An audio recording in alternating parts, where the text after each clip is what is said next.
Well,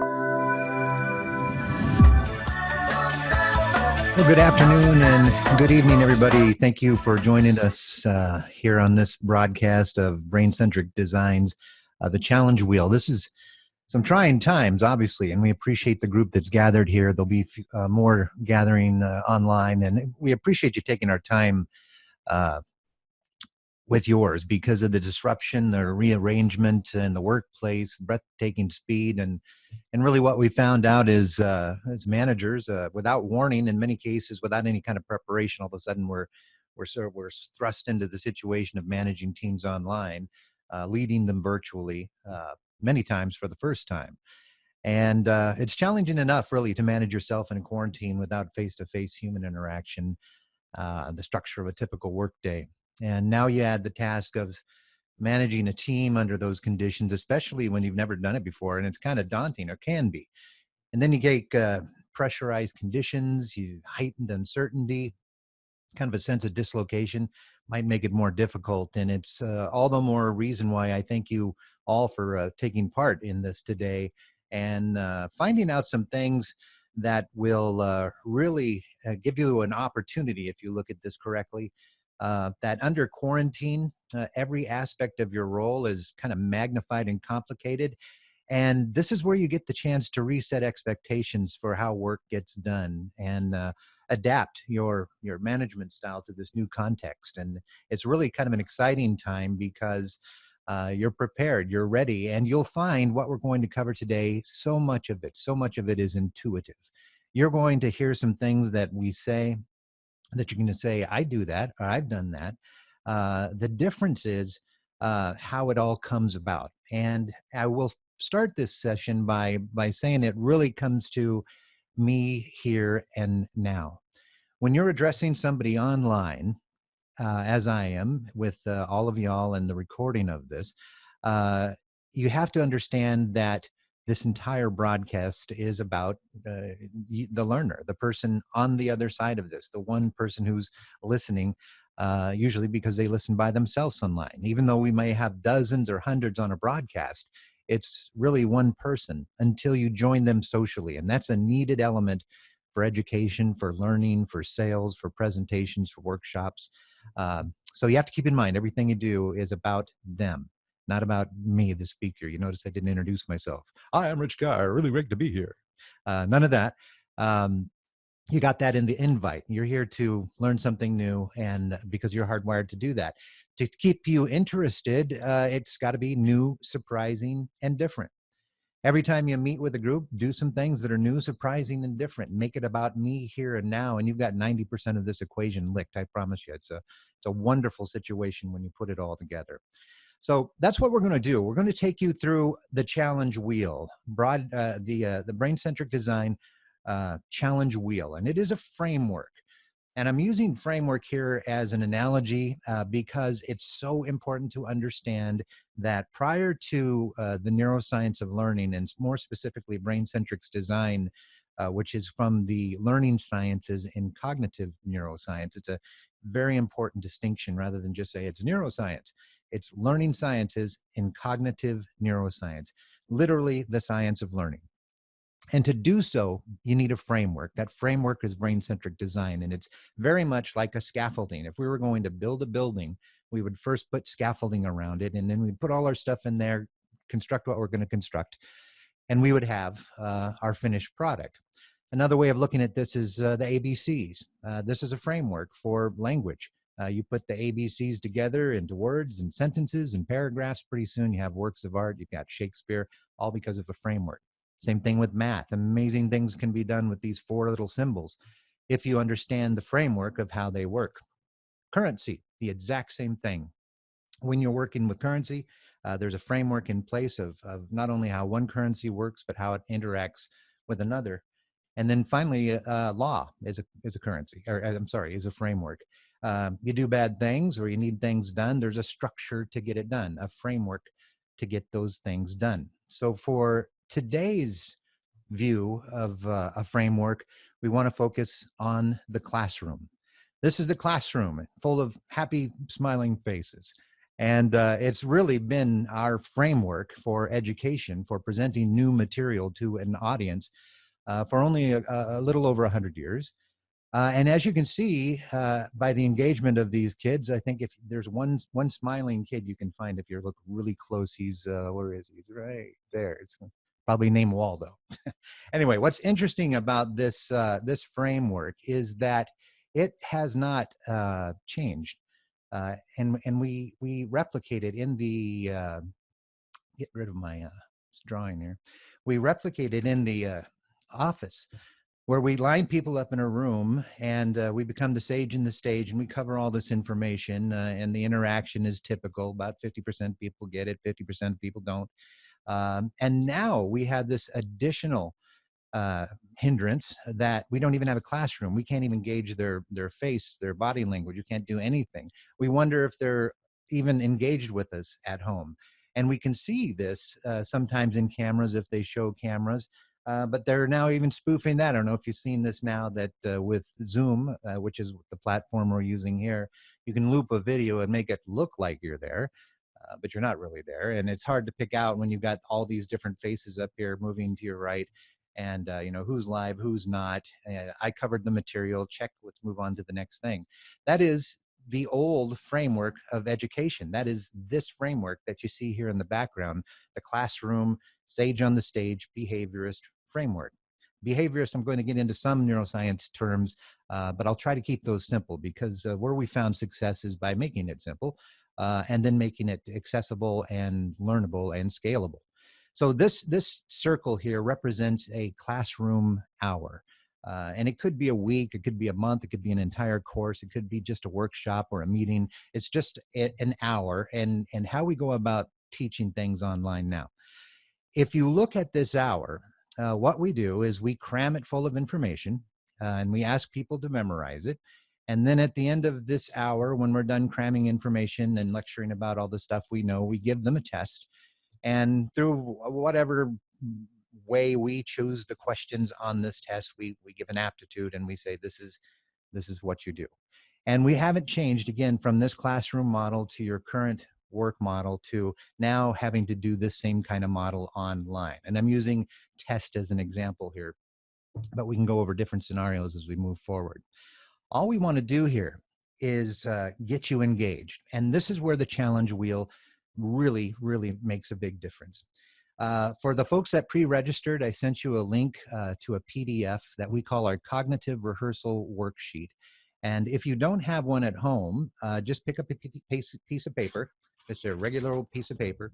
And what I'd like you to do, and this is one of the ways we get people engaged, and this is also a way we get them to use their prefrontal cortex, that one human part of the brain that we have where cool thinking happens, which I'll go into. But get this piece of paper, take part in this as if you love this situation, and you will see how this works. I'm going to give you 1 minute to write your initial thoughts at the top of that paper on the question on your screen. How can my learning framework deliver engaged learners who comprehend everything I present enthusiastically? Meaning, how can you present something online in a framework that works for everybody? I want you to write that information right there. You've got 60 seconds to do so, and we'll start the clock now.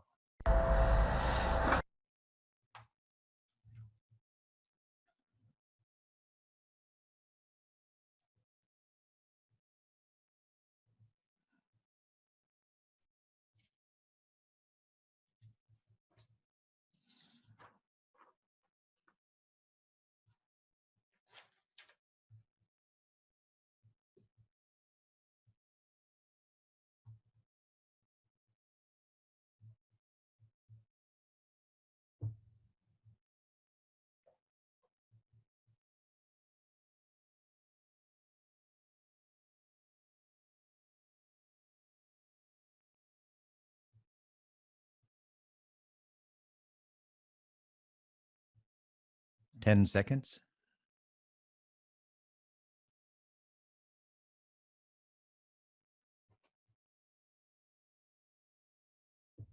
And time's up.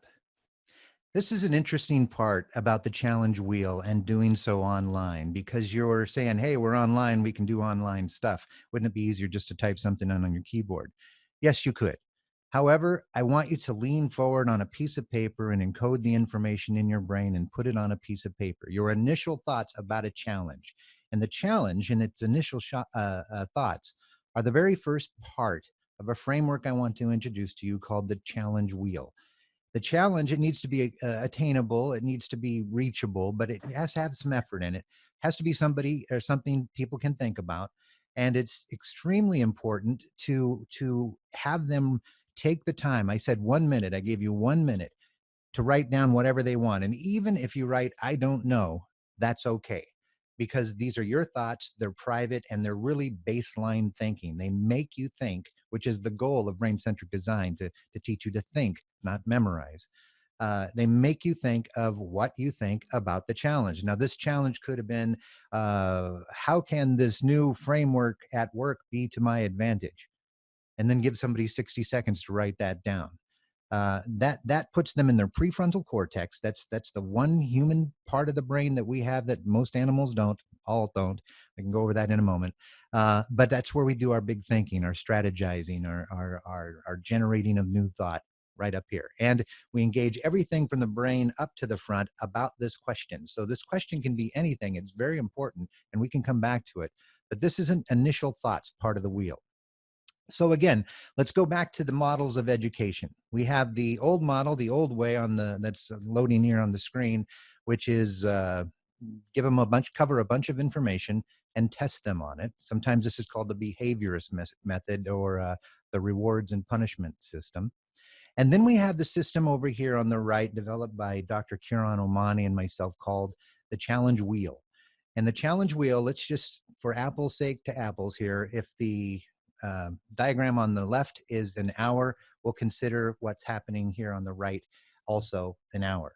It consists of 5 parts. The starting with the red part, that's where we are right now. Initial thoughts and the challenge happens right there. Then there's multiple perspectives, reflect, revise thinking, and report out. So let's go over this real briefly here so that you understand an hour, a meeting. And this again works for any time you present any information to any group that is new and you want them to deeply understand it. It sounds weird when you say it that way, because it sounds like the rest of the time you just want to present stuff so they don't get it. It's one thing to cover it, and it's quite another thing to uncover it. The challenge wheel from Brain-centric Design is about uncovering information. And again, we start with the initial thoughts. The initial thoughts gives the user, the learner, the audience, the opportunity to actually think about what you want them to think about. This hour here is just to introduce you to the challenge wheel. My big idea here is to introduce you all to the, you should also mute your phones.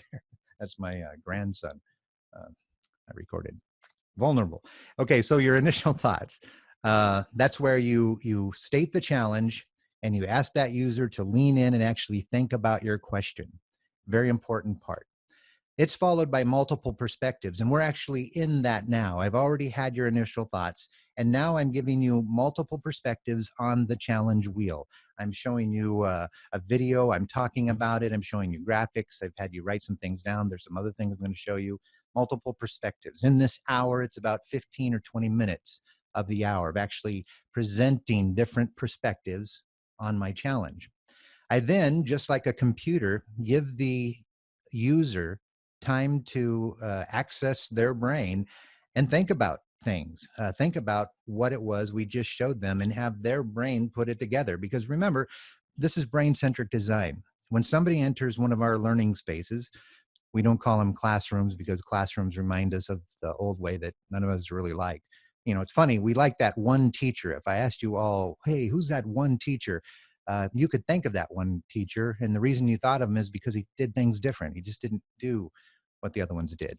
And mine was Phil Langston, by the way, great guy. So anyway, here, after we show the multiple perspectives, we reflect, and we give the people 2 minutes to answer 3 questions that are specifically put together for them to feel safe in the learning environment, because you can't learn when you're afraid or stressed or bored or worried or concerned or entrapped. You just can't do it. That's been proven. So we give them the 3 questions, which are, what was surprising? It's a very safe question. You can find anything surprising about anything, even if nothing. What did I already know but now see in a different light? That gives me the opportunity to think of stuff I knew and now see how it's changed because of this. And then what do I still need help with? Because I may. From this reflection, which is 2 minutes, we then take the class, the group, and we can do this online, and I'll show you how, through revised thinking. Meaning that instead of just sitting in our chairs and shutting up, I want everybody to break up into groups and discuss those same 3 questions. What was surprising? What did I already know and now see in a different light?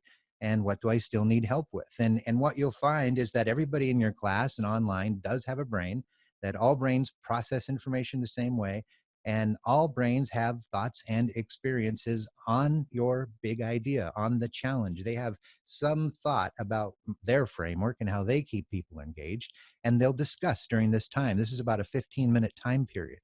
And then the final part of the hour is when a speaker from one of those groups stands up and says, hey, we, the brain-centric designers, thought that this was surprising. We thought this challenge wheel was surprising. What we already knew and now see in a different light is that frameworks are effective, but in a learning framework, this makes all the sense in the world.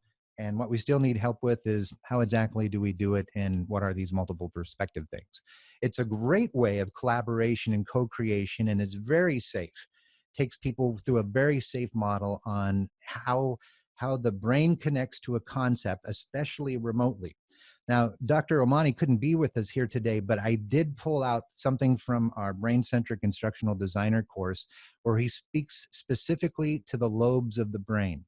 And I'm going to focus there because after the initial thoughts, remember, we go to multiple perspectives.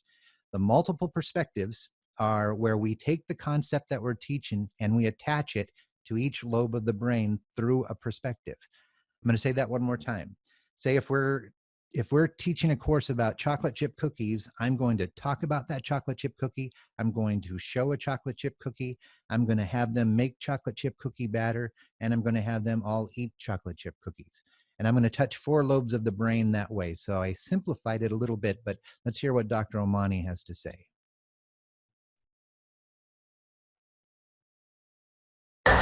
So let's talk about lobes for 1 second. We know that we have 3 different parts of the brain. We've got the very old brain, 400 million years old. Then we've got the parietal and temporal section, which is like 40 million years old. And then we've got the prefrontal cortex, which is like 4 million years old. And that's the evolutionary concept of our system, how it's grown over time. Well, guess what? Since that 400 million year old brain is a reactive brain, that's like the animal brain, that's the one that's our 80% go to space when we have new concepts, when we have things going wrong, when we have any kind of collision that's happening conceptually. And we typically go to that reactive 80% brain. However, we know as Homo sapiens that the most of the critical thinking and aha moments and all that happens in the prefrontal cortex. That's the newer part of the brain, the 4 million year old brain. And so the way I look at information processing and the way I look at new information that comes into us and how we have to deal with it is if we can connect all of the lobes of the brain to that concept, we have a lot better opportunity to be, first of all, critical in our thinking, secondly, to originate new thinking, and also to be creative and to have aha moments and to help other people get to that same space. So I want to have the cerebellum connected, I want to have the temporal lobe connected, I want the occipital lobe connected, I want the parietal lobe connected, and I want it all connected to the executive function up in the prefrontal cortex. So the occipital, of course, is easy because you're looking at something. The temporal and the parietal, because small motor skills and articulating, hearing and saying things, that's all easy to connect up. And then you want to have the cerebellum, so get up and be in a balanced situation, move around, have fun with any of this. Once we do that with the lobophobe cards and the idea of thinking and coming up with new ideas and ideation, then you're going to have an opportunity to use all of your brain, which is completely, I mean, think about the potential you have in that brain with trillions and trillions and trillions of connections. I'm talking about 15 Milky Ways, that size connection. Now, all of the grains of sand in a beach is like one Milky Way. We've got 15 in our heads up here. So let's use the lobophobe cards to come up with some new ideas, new thinking, and be open to the possibility, because that's who you are, possibility and potential. Now, several times in that perspective, Dr. Omani spoke of the lobes of the brain. He also spoke of the lobophobe cards. I'm going to give you a URL here that you can access for free. I'll send this to you in the chat as well. You can write it down, and I'll also send it in a follow-up email to you. But these are the lobophobe cards online. It's honestly a deck of cards, and I'll hold them up here to the line here. There's about 64 cards in there, and each card will help you connect your content to a lobe in the brain. So to simplify neuroscience for you and how it pertains to learning or selling or doing a workshop, he spoke of the lobes, and you've seen this graphic before going through school. I'm going to make it very simple for you. The occipital lobe in the back is where things come from that are all about sound and sight and touch and taste. I'm sorry, that's parietal. We'll get to the right one. Is all about shapes and colors and depth of field. When you're presenting a piece of content and you have to do it in a way that will excite or connect to the occipital lobe, what the lobophobe cards do is give you a number of different ideas to do it. For example, this one's called Like a Coder. Like a Coder, kind of a play on Madonna's Like a Virgin. Anyway, understanding for the very first time, here it goes. Software developers strive to code with the cleanest algorithm possible. It provides the simplest way to achieve a desired outcome. How clean can you present your concept? So what we're asking you to do with whatever it is you're teaching or showing or selling or presenting or want a workshop of is think of one perspective that will include depth of field, colors, or shapes. And in this case, how clean could you present it? It's kind of a wide open question, but you go, clean. How could I cleanly present this? And the idea is to make you think of ways of helping that user uncover your information. We would do this for the parietal, which I was just talking about, the small motor movements, things moving around your content. The temporal lobe, that's where somebody's up at the front of class and talking the whole time. And the frontal lobe is when I'm actually having you do something. That's learning sciences and cognitive neuroscience made simple. If you can connect your learning to these lobes in a structured framework like BcD, they'll be given a chance to think about it. And that's what we're trying to make them do. Learn to think. Think, don't memorize. That's what this is all about. So I'll show you how this works, and we can engage people in different ways. We're 20 minutes into the hour here, and I would like to see how you think about this. In a typical classroom, how many lobes of the brain does the typical class engage? And I'm going to launch a poll up here. It's an anonymous poll. Give you a couple minutes to answer here and lean in. And I want to know of how many lobes does a typical class engage? And the reason I'm putting it up here with a wide open piece on here is to make visible this group's learning the same way you would with a group of people that you're working with. You would want them to have the opportunity to see what other people think. How do you make learning social online? And we're giving you just one little example of using a poll. This is in Zoom, of course, but most online platforms facilitate this kind of thing. So how many lobes does a typical class engage? And you know, I also did it anonymously because I don't want to call out anybody. I don't want to make light of anybody in that sense. So this is what you think. This is what you think of the learning. How many lobes does the typical class engage? 23% of you say one lobe, and 77% of you say two. And all of you are about right. The reason this is such a big deal is that When you see your learning in this way, you can now look at everybody online and kind of go and see where you fit in. The answer to this, for those that have been following along, is one. One, if you take that old classroom model where suddenly you're the sage on the stage and you're up in front of the class and you're teaching, or you're telling them to watch a lecture, or they're having them watch your face for 60 seconds on a Zoom meeting, I'm sorry, but they're going to check out. They are either bored, stressed, worried, concerned, or entrapped already coming into the class. And you've got to you have to make this about me here now. Keep it surprising, keep it different. And this is just one example of how to do that. So once you put this into the framework, into your business, into your work, it's a big change, because all of a sudden, instead of just covering from information, you are putting things within your content into a framework in a way that is somewhat foreign to you. In our brain-centric instructional design certification that a lot of folks are going through now, primarily just because of the upskilling needed for 21st century learning, Danny Pringle from Aetna is a BcID, and we interviewed him to find out what he thought of using the old way and now using the new way as he now does. I really enjoy this methodology and this concept. As a instructional designer and learning consultant, it makes building the content more enjoyable. Versus the older way of training, and that's just writing these long documents of text. Being able to really sit back and be creative with how we present these perspectives is a lot of fun. So, I look at it from the facilitation aspect of using BcD and also from the development aspect. It makes it enjoyable to facilitate it, and it makes it enjoyable to develop. It's great insight, because when you look at the model and how it's put together, you can see very simply that anytime you're building anything, like let's go back to chocolate chip cookies. By and large, we follow a recipe. We may do it so much that we don't have to follow a recipe and we just have that touch.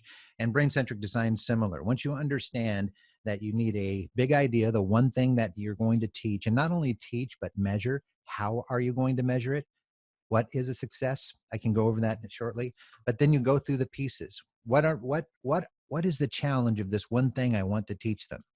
How can I connect that information to the four lobes of the brain and keep them engaged with me here now and new, surprising, and different? Give them 2 minutes to reflect. This is in the model. It's handled within the model. Give them 15 minutes to revise their thinking in a group, and then give them another 15 minutes to stand up in front of the course or class and say what they found was surprising and different. And you'll find that this iterative cycle is not only comforting and safe, but they really get engaged with it. Everybody gets engaged with it. And it changes not only the learners, but it changes the people making the courses. I would think my transformation would be similar to like a butterfly, where like before BcD, I was in a cocoon, and then after learning BcD and applying it, I was able to emerge from the cocoon as a butterfly. I feel like it really made me a stronger learning consultant, being able to look at the training needs and try to best determine how to communicate the content to the learners. It also made me a mentor to my peers. A lot of them come to me with ideas and suggestions and want to run them by me and see, hey, does this meet BcD? Will our learners get this information? So I think it definitely transformed me into a better and more prepared learning consultant. Primarily because there's a framework, and it's just such genius work to be a part of it, to watch it and see its different configurations online. Some of these are flashing up on your screen right now. How do you make this a university? Is there platforms for this? We use the education engine, which is it's our platform. We've only used it with our tight to the vest clients, but because of some of the things happening with the change of business and people needing a platform that does do brain-centric design, we use the education engine to play with that. It works out well. I'll kind of give you an example of how you can do this with your own platform, not just with the education engine. But how you can get people to interact online in a course. And I'll give you some ideas of how that works, but I just want to show you within the education engine and how brain-centric design works on there.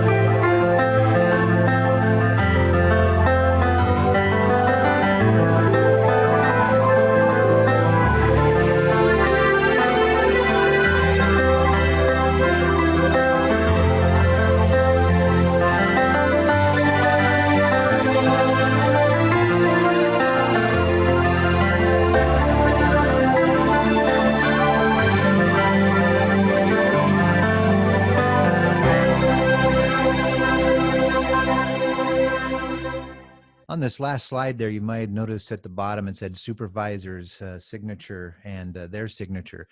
That's the report out page on the cognitive rehearsal worksheet that you see now.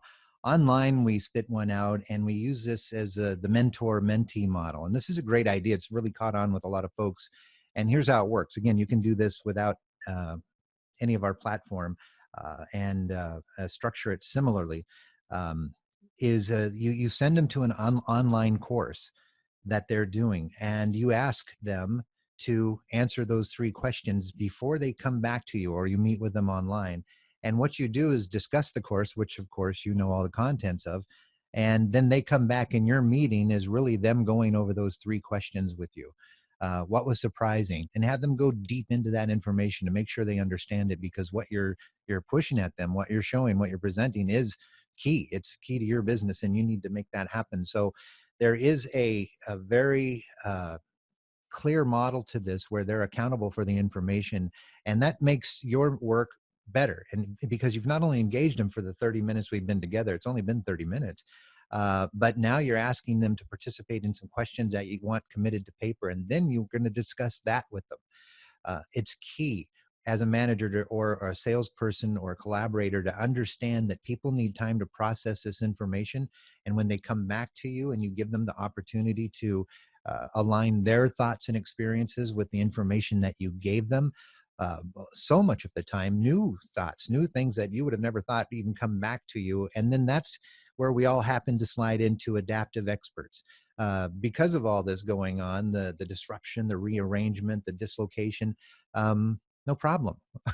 We're good with it. We'll adapt. And just showing things online this way show you a great idea of how this works. Now, it's also accountable. When you're teaching a subject or when you're presenting something or you're using a course online, there are always metrics. And the most universal metrics in business are Kirkpatrick's levels of evaluation. And they really, there's 4 levels of evaluation on how well the person liked it to how well that's benefiting the business. We've been at this new science of brain-centric design for just a little under 5 years. And we have empirical knowledge now, not only from the different papers written by Dr. Omani, from our presentations at Columbia College at New York. We had an encore presentation there when we announced that brain-centric design reversed the Ebbinghaus curve. But in some large organizations, for Fortune 150, Fortune 10 now, the learning and performance departments are running these levels of evaluation. And this is where it really makes sense for you all to pay very close attention on the effectiveness of this. And remember, it's not clever, it's science. And it's documented, it's been peer reviewed, and now the learners are coming back with these levels of engagement. Just huge training experience, up 97.8%. The average facilitator score, because you're no longer just chatting the whole time, you're varying the content with the multiple perspectives like I have, goes way up. Course organization goes way up. Customer satisfaction goes way up. Quality metrics. One of the biggest thing here is not only do they retain this information and keep their proficiency, but the class time reduction is on average down 33%. If it took you an hour to cover before, it's going to take you about 40 minutes. We've had phenomenal success taking large courses from large organizations and putting them through the BcD process, where it was 18 weeks prior and is now 7 weeks, and our scores are infinitely higher. And the reason is we cut out fat. We make things about the big idea. We make it about me here now for the learner. They get engaged and they swallow this information. The knowledge transfer is huge. They 82% higher on training effectiveness and transfer to their position. And in acquired knowledge, off the charts. I mean, we're having unbelievable success because we are not asking people to memorize. We're teaching people to think. And you want that in your organization. You want that with your team. And you need to be the leader pushing this down, as Gartner Incorporated is already heralded. Just at the end of last year, they said this. They said by the year 2028, constant digital upskilling and cognitive thinking will be the most valuable assets to a person in business. Cognitive thinking and digital upskilling, which we're doing right now. We're learning how to use a new platform to do what we need to do in business, not by not only messing around with some software, but using a framework in which to present it that has predictable results. And that's the beautiful part about it. Being in marketing my whole life was always, can I sell this? Can I be creative? Can I close the deal? Now I've got a framework to put everything that I do into, and it's effortless. And all my creative juices get to happen when I do those multiple perspectives, and I try to connect what I need to do to my big idea. It makes it so fun to do and timely. So let's do this. Let's take 2 minutes, just like we would in a regular class. And on that piece of paper where it says reflect, I want you to take 2 minutes and answer these 3 questions on the 2 minutes. What were you surprised by? What did you already know but now see in a different light? And what do you still need help with? I've got the questions here on the screen. I'm going to give you 2 minutes from now, and we'll come back then. Go.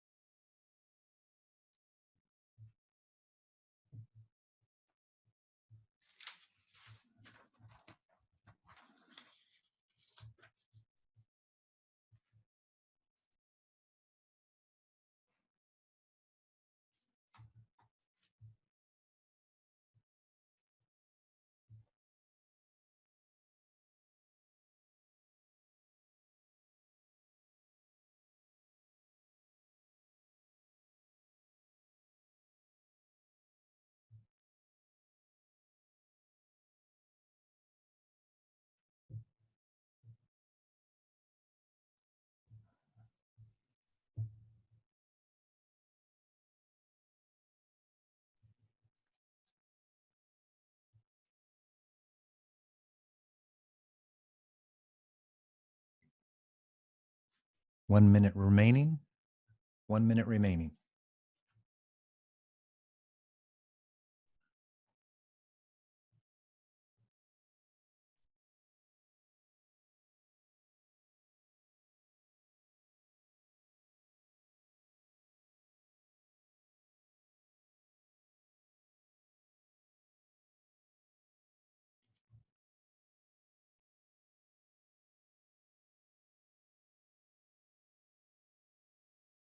Thirty seconds.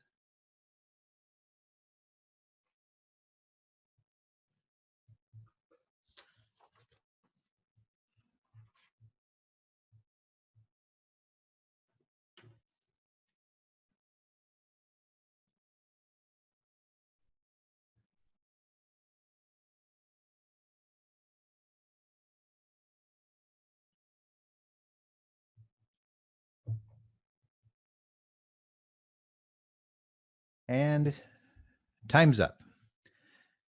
Now, at this time, in past presentations of this model, what I did was broke people into groups, just like we do with our classes when they understand how these things work. With you all, I'm going to do things differently to make sure that you understand it, because we've got a good group here. And what I would love to do is just walk you through this chat model. It's 20 minutes till the hour right now. Typically, we would take 15 minutes for this time. And what we would do when we broke out into a group online or in our offices, in our training environment, in our learning spaces, as we call them, is we would break into groups of 5 to 10 people, depending on the size of the room. And in that group, we would assign positions to people of the group. There would be a taskmaster. That person would be the one person that makes sure that everybody participates. Then there would be the scribe. That's the person that would write down what people said, so we have a documentation of the collaboration that takes place. And then we would have a spokesman. And that spokesman would, at the end of that 15 minutes, take the scribe's piece of paper and stand up for their group, which has given themselves a name, like we are the brain-centric designers, or we are the Amy avoiders, or whatever they call the name. And it's important that we do this because up until this part of the model, everything we've done as a user, as a learner, or you on the other side, has been just you. When we put you into a group like we would do online, or what we're about to do, then all of a sudden it becomes we, and we get to share our thinking on those three concepts. So instead of breaking you into groups right now, I'm going to keep you here because I've had some comments in the past that this was sometimes kind of scary when we threw you into a group for the first time, because you're just learning the model. So I would click a button, we would go into groups, and then we'd each take 15 minutes to discuss these questions. Earlier, I inadvertently had said Dr. Omani was not available, but I did see that he had joined the call, so I didn't get to bring him in live. But Kieran, if you wouldn't mind, I would love for you to kind of lead us in a round robin here of what you thought was surprising, what you already knew and see in a different light, and also what you still need help with. And you being a learning sciences and the cognitive learning sciences or neuroscience, I can't wait to hear what you have to say. So hello. Hey everybody. Thanks, Rich, for inviting me in. So the model itself, of course, with the 3 R's, reflect, revise thinking, and report out, is expected to make visible what we do think. And so for me, always, I was very surprised that this model, which I always assumed was a content model, turns out to be a very social model. So what I knew before and now see different is that the model, which was very carefully designed to transmit content from the person who's the expert to people who want to get that expertise, suddenly becomes an even more important model because of the social aspect of it. In other words, we assumed that the model would work with 20 people, 25 people, maybe 40 people, and we began to press the limits and see how far up we could go. And we recently taught a class of over 250 people, and we realized that the more people, the more energy that happens, the more social interaction, and the better the model is. So that's the surprise and what I knew and see different now for me. And how are you going to go around the board, Rich? Are you going to just pick people's names, or I think volunteers? I would love to have a volunteer, but I will do a voluntold just to make sure people participate. So if I don't have a volunteer here, I'll play Taskmaster in my group with who's here, and Caitlin. Caitlin, if you have the ability to unmute yourself and speak to us, I would love to know what you think is surprising, what you already knew but now see in a different light, and what you still need help with. Sure. So I definitely appreciate the emphasis on reflection, since for me as a learner, that has always been a preferred method, but it's always nice to hear that what works for me does work for other people. I always try to avoid making that assumption in my learning environments of my preferred style and projecting that on other people. So it was nice to see that worked into the process flow here. So that I saw in a new light. I'm always surprised by everything to do with the brain and the different lobes and diving into the science. It's always so fascinating for me. So I appreciated that little overview. It's definitely something that I think I can dive deeper into. And then just help in general, I think it's getting people comfortable being virtual learners, especially in this time being thrown into it. We haven't really had a lot of opportunity to test the technology and to raise that comfort level. And so as you're experiencing now of trying to encourage participation and trying to give people, creating that safe space is always a challenge in its own, but it's certainly more challenging in a virtual environment. Yeah, and it's a great point you bring up when you say getting people engaged, especially at this point. Now, in a work environment, and remember, I said this is a cyclical, iterative model. So if we were going to teach 3 things in this day, I would do a wheel on each one of the 3 things. And after you've gone through this model once or twice, and you get into these breakout rooms like we're basically saying we're in now, it becomes very comfortable, very safe. And safe, I'm glad you brought that up, because such a key element to all of this is for somebody like yourself, who I don't know, didn't precondition and say, hey, would you be a volunteer? But you stepped up and did so, and I really appreciate that. Again, after that iterative model, it becomes kind of second nature. Would you agree, Kieran? Yeah, in fact, that's exactly what happens. The predictability that's involved in it, the no surprise, and the fact that my voice is involved, even though I'm in part of a we group. It's not just me, because I don't want to be the person that looks stupid all the time. I'm not the person to make all the mistakes. But it's okay if my group says we were surprised by this and we know this now. It helps me be part of at the same time as be protected by. And so one of the things that Caitlin brought up was the reflect, which is of course a very big deal for learning when we get metacognitive about our systems and we think about our thinking. But this kind of reflection that is very carefully with intentionality and purposefulness, we think about this reflection as a scaffolded reflection. And we do this because we want to help people gain their voice around the issues. And so anybody can be surprised by anything. There's nobody going to graduate your thinking around that and label and stratify you based on whether it was a good surprise or bad surprise. It's just a surprise. The second one was what I knew, but now seen a new light.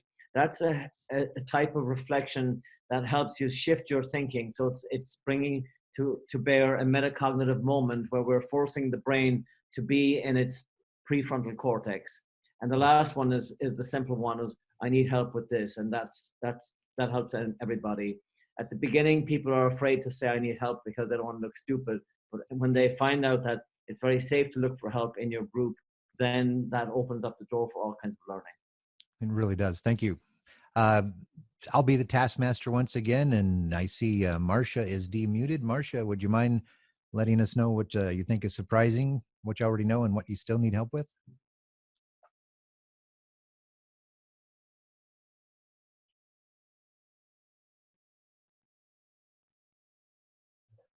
Okay, maybe I read that icon wrong. Let's move to Andre. Andre, I see that you're on the call. Would you mind participating and telling us what you think is surprising? Definitely. Thank you, first and foremost, for sharing such content. But, as we moved in the direction in virtual learning and trying to flex this muscle that is often unused, my mind really gravitates towards the unknown, like the way that you enable the survey and to captivate the audience and engage us in a new way.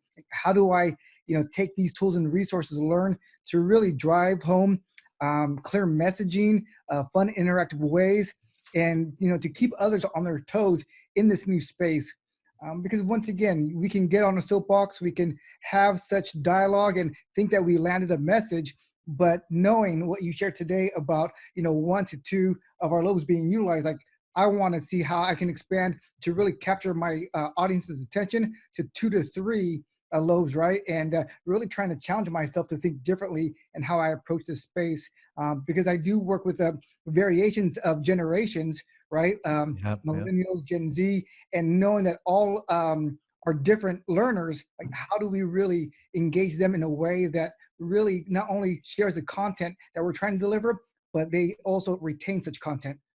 Those are such valuable insights, and I'm going to touch on both of them immediately. The clear messaging that you talk about when you're bringing in things like polls and how to keep them engaged. There's so many different specifics to the general model that I showed you. But generally, we try to keep everything, every perspective from any kind of person under like around 3 minutes.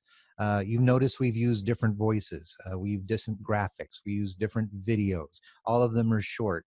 We move back and forth between interactive elements. We do things in live classes we call brain breaks. those moments where, you know what, we've covered a lot of information. Let's do something that has nothing to do with what we've been learning about, just so we can literally clear our prefrontal cortex, because the limits of working memory, the limits of what people can pay attention to, are what Dr. Omani touched on in the video about the lobes. It's so small. Our attention span is small, and how many new concepts that we can even tolerate is small. There's a thing called Miller's rule, Miller's law. It's the most cited paper in psychology ever. And most people know it by the magical number 7, 4 plus or minus 2, the limits of human memory. And what it really boils down to is that you can tell people 1,000 things, but they can only handle 7 plus or minus 2 things. And they later have redone that survey or research, and it's now 4 plus or minus 2, meaning that on a good day I can learn 6 new concepts, and on a bad day 2.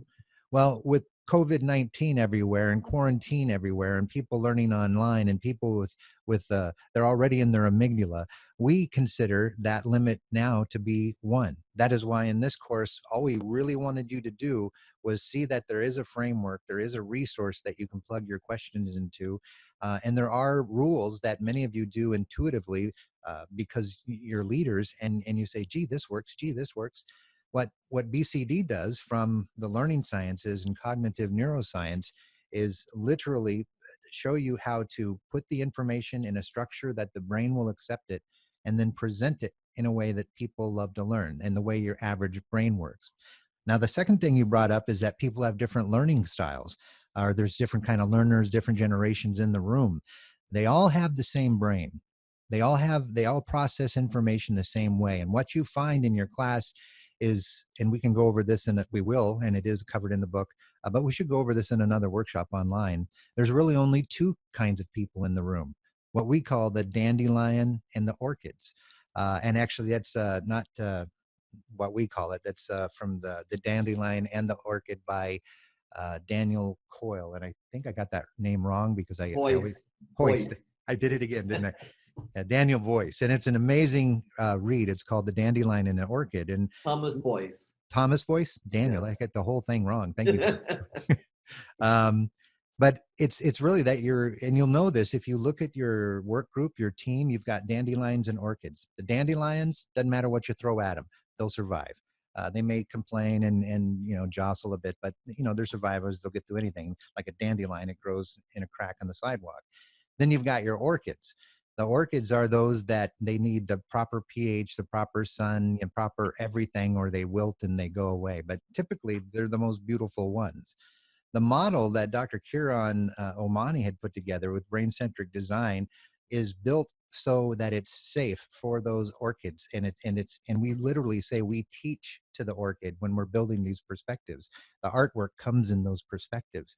And when they have the opportunity to process that information, and as Caitlin said, reflect on it, to use their random access memory and go, gee, of all the things I've done in my world, how does it relate to this thing?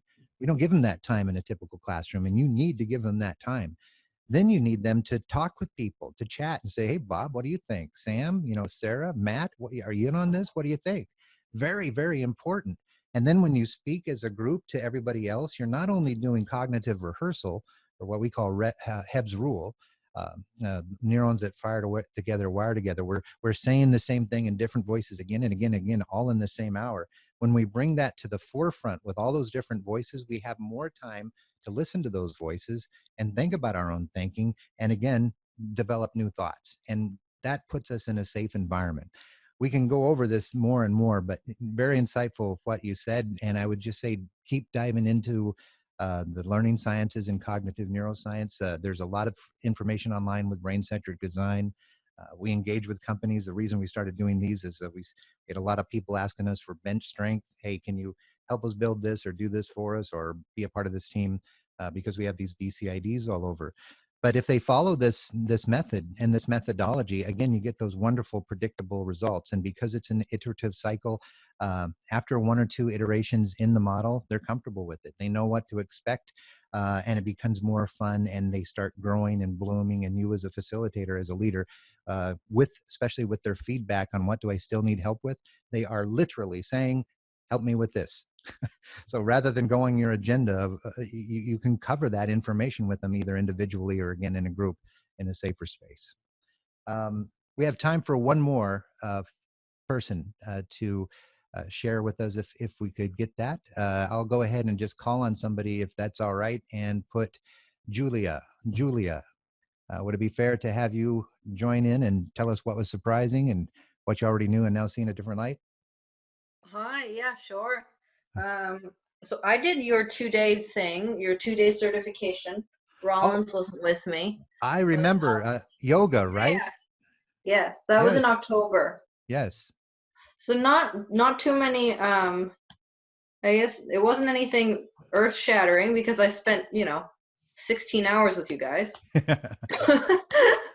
But what I did forget actually that was a nice refresher was on engaging the 4 different lobes in the teaching. Like, I vaguely remembered that in the different activities that we did that were like very tactile, and we were standing up, we were shooting little brain bits at each other in the buckets. Yes.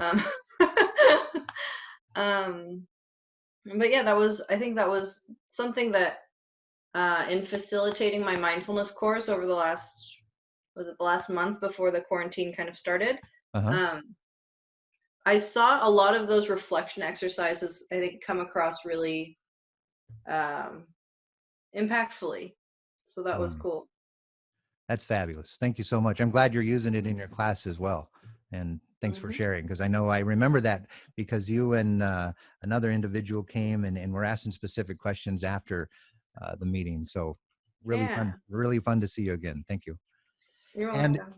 And so you can see one of the things, we're coming to a close on the hour here, but what's important to understand is that there needs to be a model and there needs to be a framework. And if you understand how to use the options within that framework to your benefit, you've got an amazing opportunity to adapt to this new way of doing things.